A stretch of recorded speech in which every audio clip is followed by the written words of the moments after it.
Chapter 7. How I managed to get things together I still don't know, but I did. I found Christine's milk cup and poured her some milk. Then I opened the tuna can. The mayonnaise was hidden in the back of the fridge, but I finally dug it out. I put the tuna in a bowl, glopped some mayonnaise on it, and mixed up some tuna salad for a sandwich. Mom had been so worried about her dumb tooth, she must have forgotten that Jimmy was coming over. I put the salad back in the refrigerator instead of fixing myself a sandwich. That way there would at least be something for Jimmy to eat if he got here before Mama came back. Even though Christine's cup had a top, she managed to pour most of her milk onto the high chair.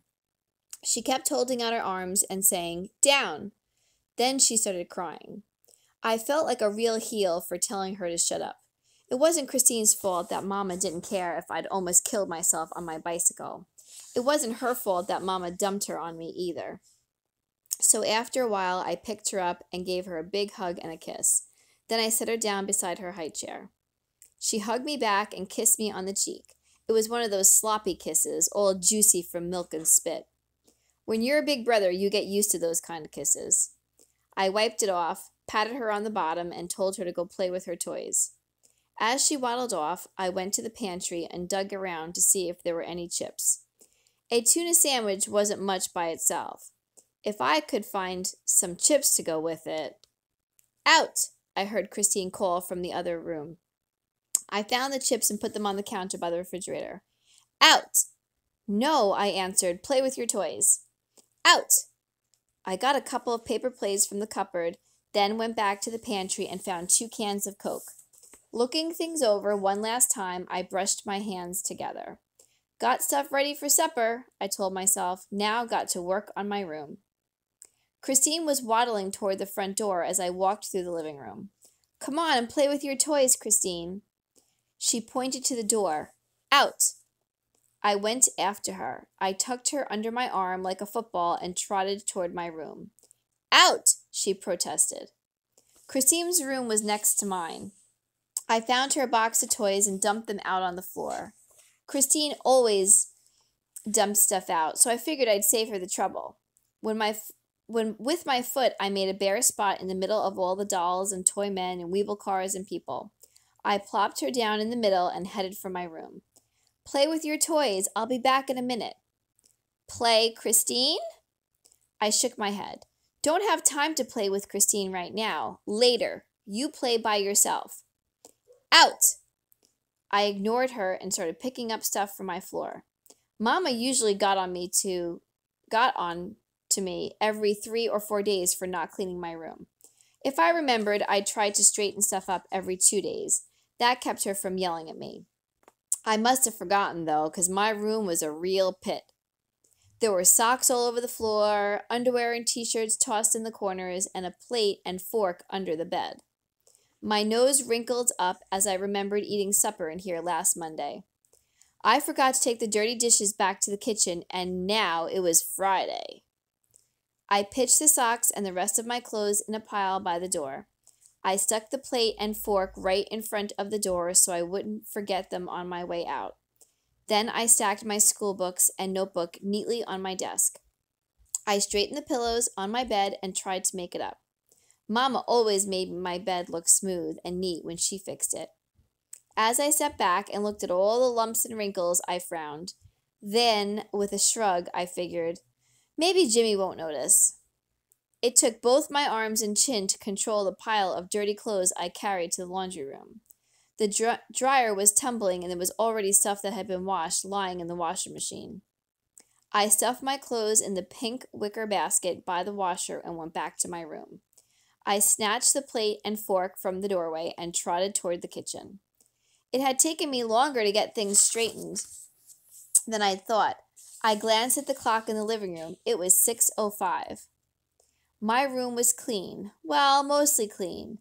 Stuff for supper was out and ready. Jimmy told me he'd be here by about 5 or 6. Here it was 5 after 6, and he still wasn't here. "Christine, let's pick your toys up and go watch TV," I called. Christine wasn't sitting in the middle of her toys when I walked into her room. I looked around. She wasn't hiding by the door or on the other side of her bed. "Christine, where are you?" I jabbed my fists against my hips and squinted. "Christine, I don't know where you're hiding, but you get out here right now and help me pick up your toys." I held my breath and listened. "Christine!" I roared. "You quit messing around. You come out here right now, you hear me?" Still nothing. I walked down the hall to Mama and Daddy's bedroom and searched. She wasn't there, or in the laundry room, living room, or kitchen. A sudden chill made the little bumps pop up on my arms as I remembered what she said. Out. The chill bumps scampered across my chest and shoulders. I raced through the house. The back door was open, but the screen was latched. I pressed my cheek against it and looked out. Christine wasn't on the swing set. In fact, she was no place in the backyard. Instantly, I spun and raced for the front door. Christine wasn't on the porch. Then, my heart stopped. I saw her. Christine was sitting on the edge of the paved road. She had a little mound of gravel between her feet. She was scooping up more gravel with her pudgy little hands and adding it to the pile. For just a minute, I'd taken my eyes off her. I'd gotten busy cleaning my room. Now my baby sister was sitting on the edge of the road. And in that same second that I saw her, I heard the sound of a car. A motor roared, tires squealed. It was the black Chevy, the one that raced up and down our road. I leaped from the porch and charged across the yard. The glare of headlights caught the corner of my eye. Tires screamed at the corner by the bridge. The beams of light swept across our yard. I ran harder. My heart pounded in my ears so much I thought my head was going to burst. The lights, aimed like the sights of a gun, settled on my baby sister. She still sat on the edge of the road. She scooped up another handful of gravel and dribbled it on the pile between her feet. "Christine!" I screamed her name. I could never reach her in time. Chapter 8. Above the sound of my heart pounding in my ears, I could hear the motor. It roared louder, closer. The tires squealed again. The headlights swept back across me as a '57 Chevy pulled into our driveway and slid to a stop in the gravel. Teeth grinding, fists clenched, I raced to Christine and scooped her up in my arms. With trembling hands, I clutched my sister tight against my chest. She screamed and started crying. I usually hated the sound of Christine's crying. This time it didn't matter. I had her. She was safe. My forehead felt damp and clammy. My knees felt weak. I held her tighter. Christine cried even louder than before. I guess she hadn't seen me coming. I guess she felt like something had crept up, come from the evening shadows and attacked her. I guess I scared her. I didn't scare her half as much as she scared me. Despite her crying and struggling, I hugged her even tighter. I kissed her smack on the top of the head over and over. "Don't you ever do that again," I sniffed. "Don't you ever run off like that." Then I remembered the black Chevy in our driveway. Time and again I'd heard and seen that black Chevy race past our house. I'd heard the motor roar and the tires squeal. I'd seen the back edge of the car fishtail as it rounded the curve right before the bridge. That was terrifying enough. But to have Christine out near the road, to see in my mind's eye what might have happened if the car hadn't turned into our driveway and stopped, made my blood feel like ice.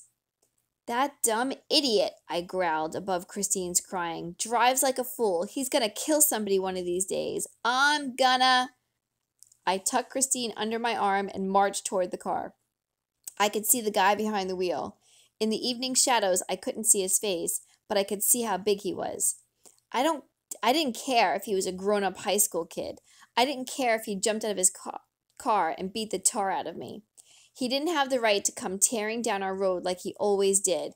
He didn't have the right to darn near run over my baby sister. I was going to tell him. I was going to use the same bad words that Daddy did when he yelled out the front screen at the speeding car. It didn't matter what happened to me. I wasn't going to do anything. I hadn't even gotten halfway across the yard when the tires spun. Gravel shot out and sprayed against the porch. The black Chevy shot backwards from our driveway and onto the pavement. The motor revved a couple of times, then the tires screamed. In the blink of an eye, the car sped across the bridge and around the corner. When the dust cleared from all the loose gravel that had been kicked up, Jimmy was standing in our driveway. "Hey, dude," he waved. "What's cooking? You and the brat been out for your evening walk or something?" I marched right up to him. I didn't look at him. Instead, I glared after the speeding car. "Who is that dumb idiot?" I demanded. Jimmy glanced over his shoulder at where the red taillights disappeared around the corner. "That ain't no dumb idiot." He gave a little laugh. "That's my cousin. That's Bubba." Christine was still crying. I took her from under my arm and cuddled her against me. "He's a dumb idiot," I repeated. "He needs to learn how to drive." Jimmy's head tilted way to the side. "Learn to drive?" he scoffed. "Bubba's one of the best drivers in the whole state of Louisiana. Got one of the best cars, too." Jimmy had a backpack in his left hand.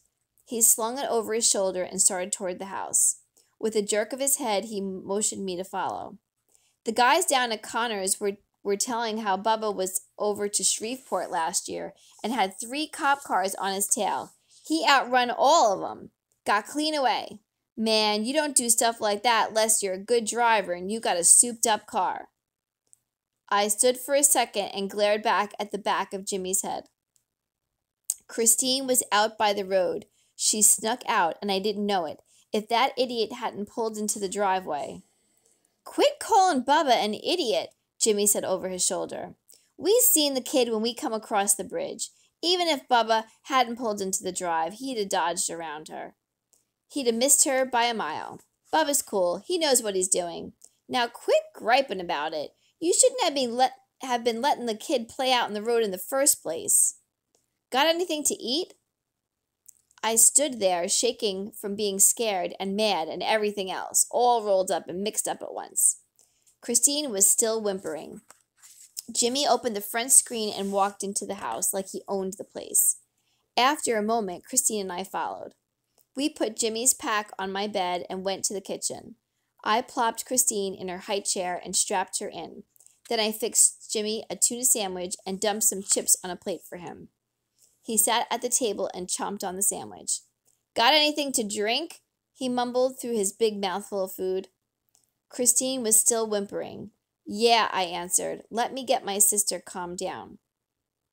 Mama didn't like me giving Christine Cokes and stuff. She said milk was a lot better for her. I fixed her a Coke anyway. She liked Coke a bunch, and I figured it was a good way to make her forget about the scary time we just had and to get her quiet before Mama got home. After I had her settled, I fixed Jimmy a Coke. Then I fixed myself a sandwich. When I went to sit down with Jimmy, he held out his empty plate toward me. "Wasn't bad," he kind of belched. "Fix me another one." I took the food off my plate and gave it to Jimmy. Then I went back and made another sandwich for me. Jimmy was just about finished with his second sandwich when I finally sat down. I wasn't very hungry. I took a couple of bites and poured Christine some more Coke. When I came back, Jimmy pushed his chair away from the table. He kind of rocked back and patted his stomach. Then he burped. It was one of those loud, long burps, too. "I was hungry," he chuckled. "Got any cookies or something for dessert?" He didn't even wait for me to answer. Instead, he got up and started prowling around in the cabinets. He opened one door after another. Then he looked around in the pantry and finally went through our refrigerator. When he didn't find anything that he wanted, he took off to explore the rest of the house. I'd never do anything like that at somebody else's house. Well, maybe if we were best friends and spent a bunch of time in each other's houses. Then going through the refrigerator and prowling was okay. But this was the first time Jimmy had ever been to my house. It just didn't seem right. About 3 seconds after I heard Mama drive up, Jimmy came scurrying back to the kitchen. Quickly, he grabbed another handful of chips and sat down. Mama seemed a lot calmer and happier now that her tooth was fixed. I introduced her to Jimmy. She remembered me telling her that he was coming to spend the night. Ted told me you were coming over, she smiled, but I lost a filling out of my tooth and had to make a quick run to the dentist's office. You boys find something to eat? Yes, Mrs. Green, Jimmy answered politely. Only we didn't have nothin' for dessert. I kinda have a sweet tooth. Mama raised an eyebrow. I could mix up a batch of cookies, I guess. Jimmy's eyes sparkled. You know how to make them chocolate ones with the oatmeal in 'em? Not the ones you stick in the oven. Them other kind. Mama rubbed her lip, like the feeling was coming back after the shot the dentist gave her. The chocolate no-bake cookies? Yeah, them's the ones. Jimmy nodded. You make us some of those? Mama wiggled her lip again and smiled. Sure, I think we have everything we need. Then she turned to me and asked, Have any problems with Christine while I was gone? The bite of tuna sandwich I just started to swallow got stuck about halfway down in my throat. The end of chapter 8.